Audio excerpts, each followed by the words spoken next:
Hi everyone. I just wanted to make it really clear up front that I am absolutely devastated by the loss of human life in these fires, and the human death toll has more than doubled since I first recorded this video. Even one life lost is devastating, but it felt worth noting that the losses are piling up exponentially. It's also worth noting that new information is continually coming out about the relationships between those deaths and the disabilities of the people whose lives were lost, which is bringing up a super important conversation about planning for evacuations for people with various disabilities. There are also conversations being had around the use of incarcerated people fighting fires for almost no money and how exploitative that is, as well as comparisons of the leveled neighborhoods in Los Angeles with the leveled neighborhoods in Gaza and the way our tax dollars are being misprioritized. And these are all crucial conversations to be having. I take the loss of human life very seriously and care deeply about social justice for all peoples.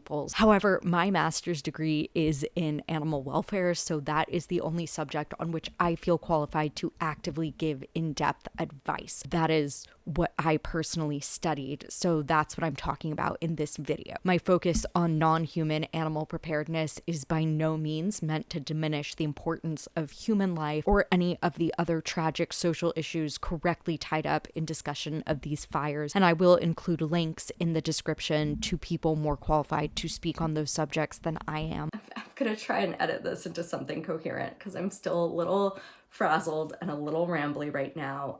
So I'm gonna put more information about my experience at the end for like holistic understanding. But what I do want to say up front is that the evacuation zone was creeping closer and closer to my house, and with the winds doing what they were, it was close enough that I chose to evacuate. I was not in a mandatory evacuation zone. My sister, her boyfriend, and her dogs, who all came with us, were in a red evacuation zone. So I just didn't want anyone to think that I was like trying to milk this story or make what I went through seem like worse than what it was. It was not that bad. There are people suffering much worse losses right now. But what I want to get into first is having an emergency preparedness plan for your pets. My rats are carrier trained. They know how to be in that cage. They are used to it. I've talked about it in many of my shorts before where I'm like, here we are at the vet and my rats are being so calm and it's so great. They're super used to this cage. But I never thought about what that would be like in an emergency. And I have 5 rats. And if I literally can't just like pick them all up at the same time. And if I were having to like try and put them in the thing and then try and stop them from leaving and like closing it up and then trying to open it and keep them from going while putting another rat in, that would have made an incredibly stressful situation even more stressful. And so I was so glad that the fact that I had prepped them to be able to go to the vet meant that in a situation where we were choosing to evacuate, I was able to just get them in that carrier very quickly. We did stay at a friend's place overnight, and then the area near me, the area near my sister and her boyfriend were all cleared by the next day. But when they were in that carrier overnight in this strange house where they'd never been, they were 100% fine. They were 100% calm.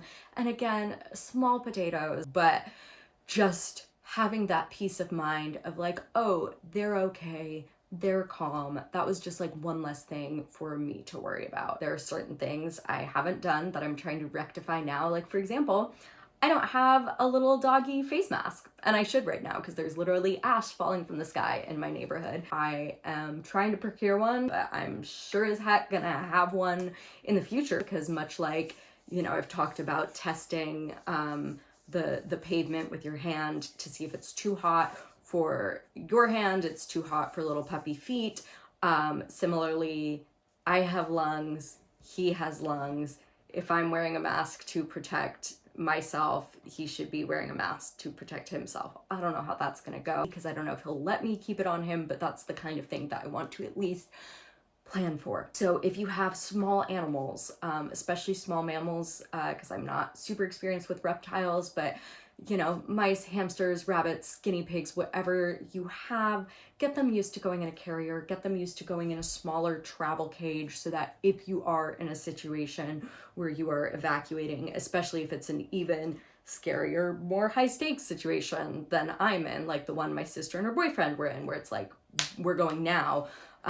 Just have one less thing to worry about, because I know you don't want to leave your pets behind, and you also may need to be going as fast as you can. Picking up a calm animal and putting them in a place that they are familiar with, where they go right to their little home and snuggle up and are calm, just is gonna help. And with cats, I know not all cats love carriers, so if that's something you can do, work desensitizing your cat to their carrier. Basically what I do with my rats is I just have that cage sitting open on the desk during playtime, and often there are treats in there, there are toys in there, so they go in and out of that little travel cage all the time, voluntarily. They know that it's not somewhere they're going to be trapped. They know it's somewhere that they can leave. They know it's somewhere where they are rewarded, things that they can enjoy. So even with like a cat or a small dog or whatever, you can just leave that carrier out in an open space. You can put treats in there, whatever. So they're used to going in there. They're used to it not being a trap, so that not every time they go in there is it going to be sealed up and they're going to be taken, because then they're going to associate that with like, oh, when I go in there, that means I'm about to be shut in, then I'm going to be thrown in a car. Like, no, you want them to feel like, oh, this is just a place I go, this place I get treats, this is a place I get toys. And then 1 out of every 100 times that happens, they're then closed up and go somewhere. And that's also super helpful for going to the vet, going on vacation, whatever else. But I never even thought about how useful that was going to be in any kind of emergency situation. Also, keep your cats inside, everyone, in case of a fire. If you're trying to evacuate during a fire and you don't know where your cat is, because you keep your cat outside and it's just wandering around the world, where it could be hit by a car, where it could be eaten by a natural predator, where it's decimating the local bird population. Don't do that to your cat. Don't do that to the wildlife. Keep your cats inside. I've seen so many heartbreaking videos of people evacuating with their pets or not being able to evacuate with their pets. There's a video, I don't want to play any of them because I feel like it's weird to show other people's struggles and grief, but you may have seen a video going around of people leading away their horses from a fire, and there's another video of a horse in a stall that is burning, and I hope they were able to get that horse out. I don't know what happened there, but and I'm not sorry, I'm not going to get into like the ethics of like, if there are flames lapping at your house and you have to grab your baby and you can't find the cat, or like whatever horrific situation you may be in, like I don't even want to go there. But what I do want to say is those moments where you have the time to get your pets, just have a plan for how you are going to do that, so that you're never in a situation where you feel like, as you're packing up, you don't know how to quickly and safely bring your pet with you. Just like know where those carriers are. Have an extra thing of food for them if you have to go. I'm gonna, in the description, just have a bunch of links where you can go and read about how to prepare for an emergency with various animals in various ways. Yeah, I'm sure this isn't as eloquent or snappy as I usually try to be, but I just wanted to like say this, get this out there in case anyone experiencing wildfires, experiencing any other kind of disaster, is able to just like see this and be like, yeah, good idea. Let me gather up some pet food. Let me know exactly where that carrier is. Let me start right now throwing treats in that carrier and having that animal go in there. I'm struggling to articulate my feelings right now, which isn't a problem I usually have. But I am so heartbroken for everyone who's lost a loved one, obviously first and foremost, the loss of homes and material possessions that people have had for years, and it's just gone in an instant. The businesses, the historical sites, schools, just gone. All of that is 100% gone, and it's nigh unfathomable. And I wanted to give voice to that because absolutely that is so important and so heartbreaking. I understandably have heard a lot less focus on the devastation of the natural land itself, the devastation this is going to cause to wildlife.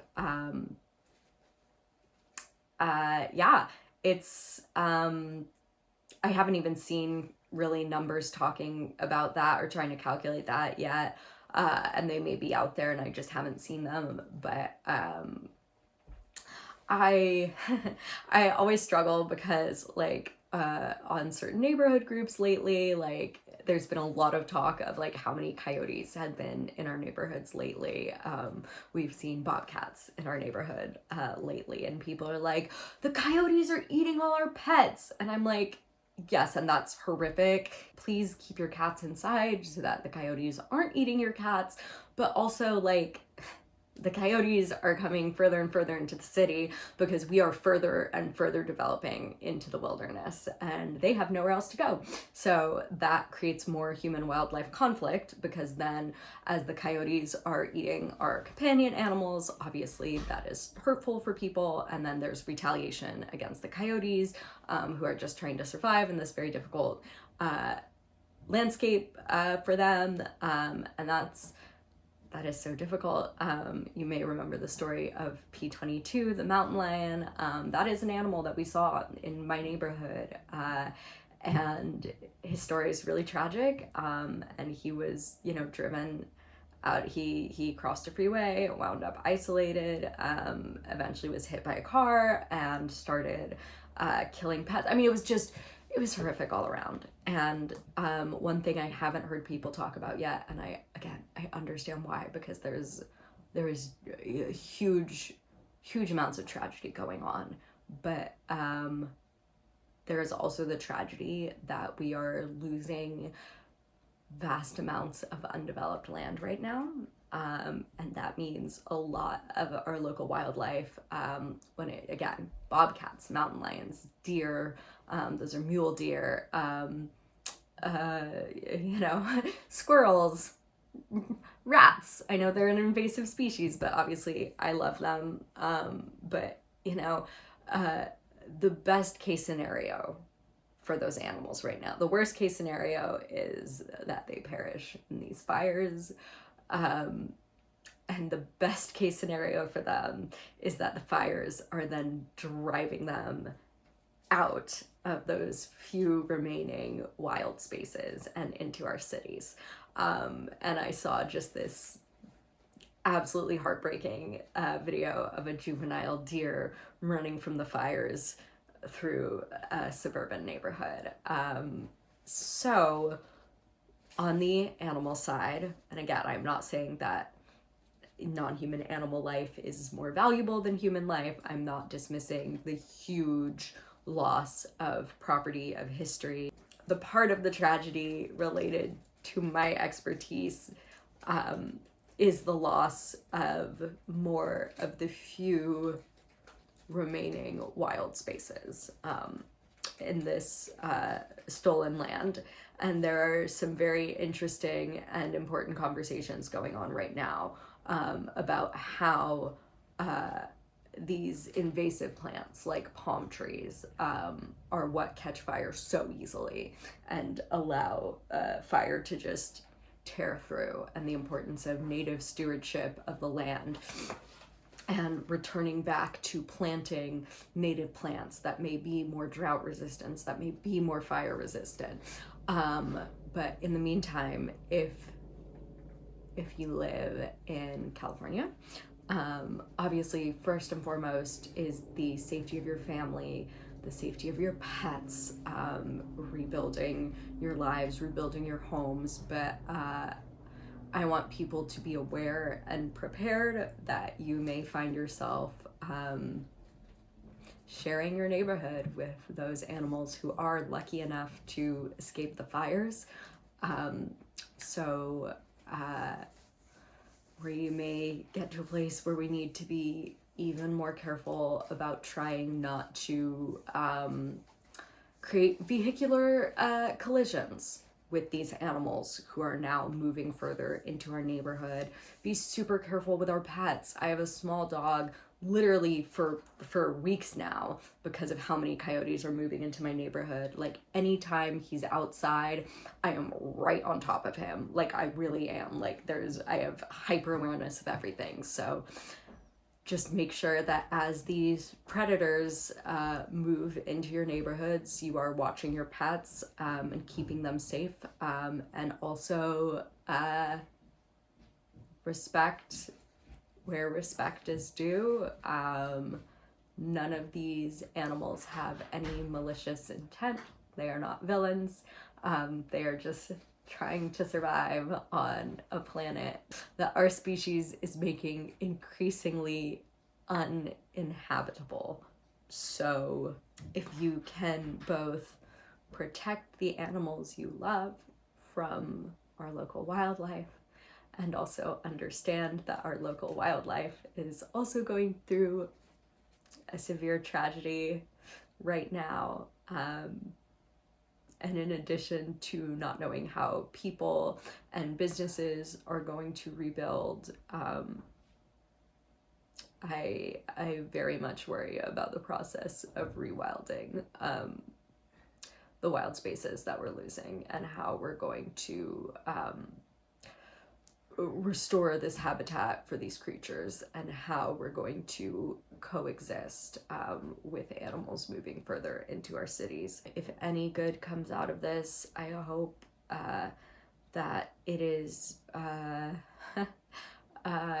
people planting more native plants that are going to be more fire resistant. I hope it's people taking climate change more seriously. I know California has always had wildfires, especially with the Santa Anas, but this is not wildfire season. This is the world changing, and it's the world changing through anthropocentric activities. This climate change is human caused, and yeah, one of the things I learned in evacuating, again, non-mandatorily, so it was like splitting the difference between like, I don't want to take too long, I want to grab things and go, but also not like, oh my god, my house is on fire, I have to leave. So I was able to like take things, and what I learned is that most things I own don't actually matter to me that much. Like you may notice if you've seen other videos of mine, there's usually a painting here with all my little ratty footprints on it. There's a painting over there that's out of frame that my sister made me when she was a little girl, and like both of those were things I took off my wall and was like, let's go. But you know, things like my Jeremy Bearimy clock that I love as a reference to my ethics degree, all these very cute little rat paintings, those were all going to be left behind. It was like, you know what? If I lose them, I lose them. And I feel so fortunate that I didn't lose my worldly goods, but it was a good reminder that like, at the end of the day, things are just things. And that is in no way to minimize the pain and loss of everyone who did lose everything they own. I mean, obviously that is horrific, and that's going to be really difficult to rebuild monetarily. I'm sure there are tons of memories associated with all of that people lost. I mean, it's truly horrific, but in terms of like the realization this sparked in me, I was like, okay, the things I grabbed are things that were very sentimental to me, that had some kind of special meaning. And you know, as much as I love like my collection of books, or all my little rat figurines, like as long as I have my actual rats, like I'm okay. I know this video is chaotic. I know it was rambly because I just want to get this out just so that in case it is helpful to anyone, they will see it. Yeah, I'm really feeling my outro today. So now more than ever, be kind to others, be kind to animals, be kind to yourself. I hope everyone stays safe. I will see you in the next one.